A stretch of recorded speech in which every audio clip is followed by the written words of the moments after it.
talk now about deep learning. Remember Deep Blue? That was the IBM computer that became a chess champion, became famous. It's really good. There's now something from Google Alphabet called DeepMind, or AlphaGo. It learned a game called Go, which has been around for thousands of years. It's hugely popular in Asia. The BBC explains why this type of learning is even more special than Deep Blue was. Deep Blue was programmed to recognize the value of each piece on the chessboard. It then used raw computing power to search every possibility to work out which one was best.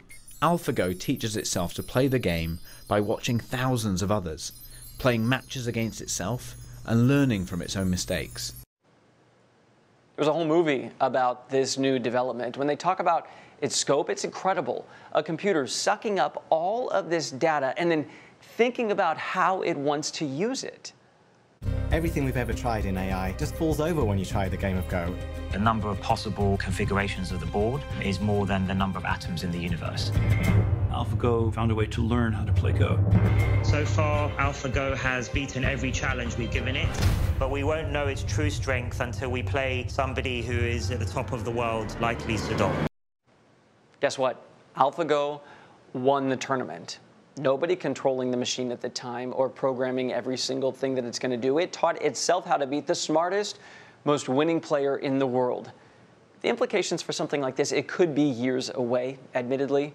You know, at the moment, most of us interact with AI through simpler things like maybe Alexa or Siri.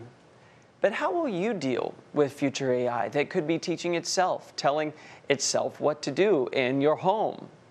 Not everybody's that concerned, to tell you the truth. Bill Seeley, he's a visiting scholar at Boston College who studies art, science, philosophy, the future. And when it comes to AI, he's optimistic. You are very much in favor of advancing this science. Why is that? Primarily because I think of AI currently as a tool to help us with things that we're interested in. Maybe as AIs get smarter, it'll be more like a colleague or a compatriot or a collaborator. But for now, when I think of research in AI, I think of it as a form of synthetic psychology, a form of learning about thinking and learning about social interaction by building machines that might or might work the way we expect them to, and we learn a lot by interacting with them. Do you think that we should be treating them in these somewhat compassionate ways, or do you think we should be a little more skeptical? When I interact with you, part of the way I'm able to interact with you successfully is I have all sorts of expectations about how you're going to behave in response. And I kind of expect that you can read my mind a little bit. I kind of expect that you can understand that I mean for you to understand me in a certain way that's supposed to guide your behavior relative to me. And I think that's the kind of thing we'd have to be able to teach AI to do. And the question might be, can we build AIs that are good enough, complex enough pattern recognizer that by watching me behave, they can learn to behave more like a social individual?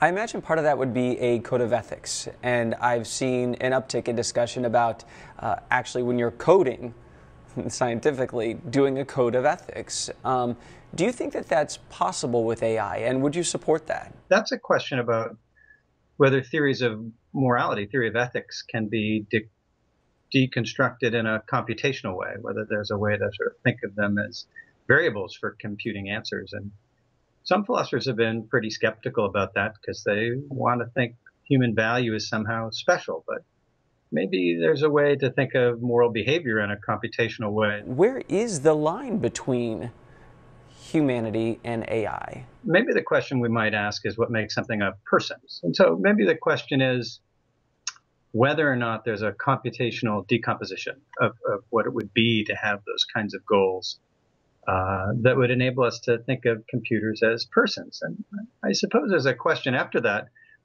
If computers were persons, would they have the same kinds of beliefs that we would? And that's where people get worried about slippery slopes. Do you use AI in your own home?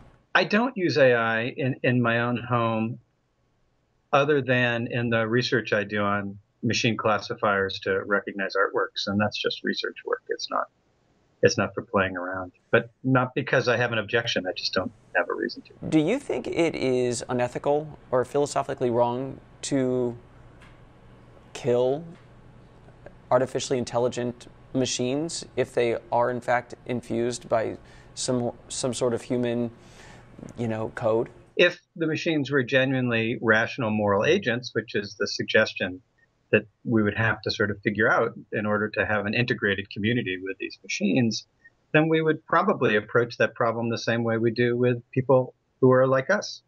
We'd probably think moral conventions, moral behavior demands that we treat each other with respect and try to find common ground through conversation and reasoning.